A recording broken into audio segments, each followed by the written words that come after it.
നിങ്ങളുടെ favourite shows ഇനി ഒരിക്കലും മിസ്സാവില്ല. ഇപ്പോൾ C5 കാണും നിങ്ങളുടെ ഫേവറേറ്റ് ഷോ തികച്ചും സൗജന്യമായി. അന്നെല്ലാം ചേച്ചിയായിരുന്നു രക്ഷിച്ചത്? അതെ.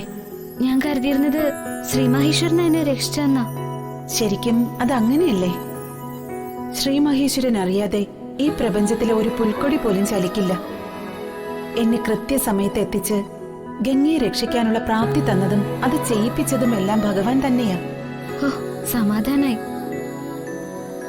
അയാൾ ഉപദ്രവിക്കാൻ വന്നാലും എന്നെ രക്ഷിക്കാൻ ചേച്ചിയുണ്ടല്ലോ. അങ്ങനെ ചിന്തിക്കരുത് ഗംഗെ. ആർക്കും ഒരാളെയും എല്ലാ കാലവും രക്ഷിക്കാനും സംരക്ഷിക്കാനും കഴിയില്ല. അതിന് നമ്മൾ സ്വയം പ്രാപ്തരാവണം. നമ്മൾ സ്ത്രീകൾ പ്രതികരിക്കാത്തത് കൊണ്ടാണ് മറ്റുള്ളവർ നമ്മളെ ഉപദ്രവിക്കാൻ ശ്രമിക്കുന്നത്. നമ്മൾ അവരെ ഭയക്കുന്നു എന്ന് കാണുമ്പോൾ അവർക്ക് നമ്മളെ ഉപദ്രവിക്കാനുള്ള ഹരം കൂടും.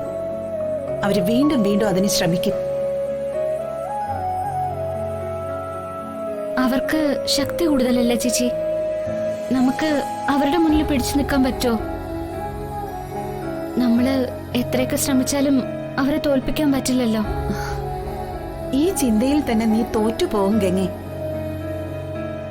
ജയിക്കാൻ എന്തെങ്കിലും സാധ്യത ഉണ്ടെങ്കിൽ അത് കണ്ടെത്താൻ പോലും ഇത്തരം ചിന്തകൾ മനസ്സിലുള്ളപ്പോ സാധിക്കില്ല. മറ്റുള്ളവർക്ക് ഇരകളാവാൻ നിൽക്കാതെ പ്രതികരിക്കേണ്ടവരാ നമ്മൾ സ്ത്രീകൾ. ഒരിക്കൽ നമ്മൾ എതിർത്ത് തോൽപ്പിക്കാൻ തുടങ്ങിയാൽ പിന്നെ അവര് നമ്മുടെ മുന്നിൽ വരാൻ പോലും ഭയക്കും. ഒരു ആനയെ ചിരിക്കാൻ ഉറുമ്പിന് സാധിക്കുമെങ്കിൽ എന്തുകൊണ്ട് ഒരു ആണിനെ ചേർക്കാൻ നമുക്ക് പറ്റുന്നില്ല?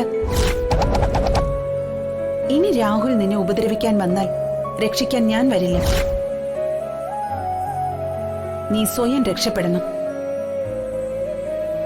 നിന്റെ ഉള്ളിലെ ശക്തി എന്താണെന്ന് നീ തിരിച്ചറിയണം. പ്രതികരിക്കണം. ശ്രീ മഹേശ്വരന്റെ ഭാര്യയായ പാർവതി ദേവിയെ അസുരന്മാർ ഉപദ്രവിക്കാൻ വന്നപ്പോൾ ശ്രീ മഹേശ്വരൻ രക്ഷിക്കാൻ വന്ന കഥ കേട്ടിട്ടില്ലേ? അന്ന് തന്നെ രക്ഷിക്കാൻ വരാത്തത് എന്താണെന്ന് ഭഗവാനോട് ദേവി ചോദിച്ചപ്പോ ശ്രീ മഹേശ്വരൻ പറഞ്ഞ മറുപടി, ഈ ലോകം മുഴുവൻ ഭസ്മമാക്കാൻ കഴിവുള്ള നിന്നെ കേവലം ഒരു അസുരനിൽ നിന്നും രക്ഷിക്കാൻ ഞാൻ എന്തിനു വരണമെന്നാണ്.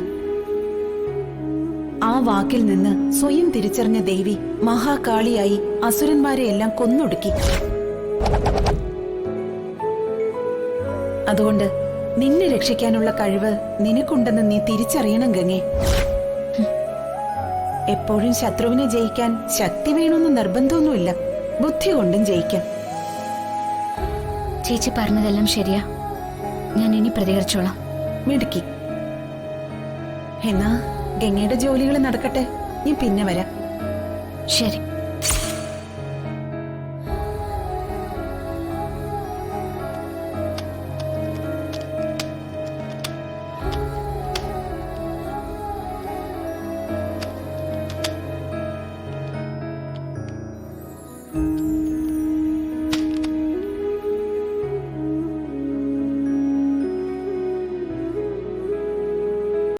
ഡൗൺലോഡ് ചെയ്യൂ C5 ആപ്പ്. കാണൂ എല്ലാ എപ്പിസോഡുകളും സൗജന്യമായി.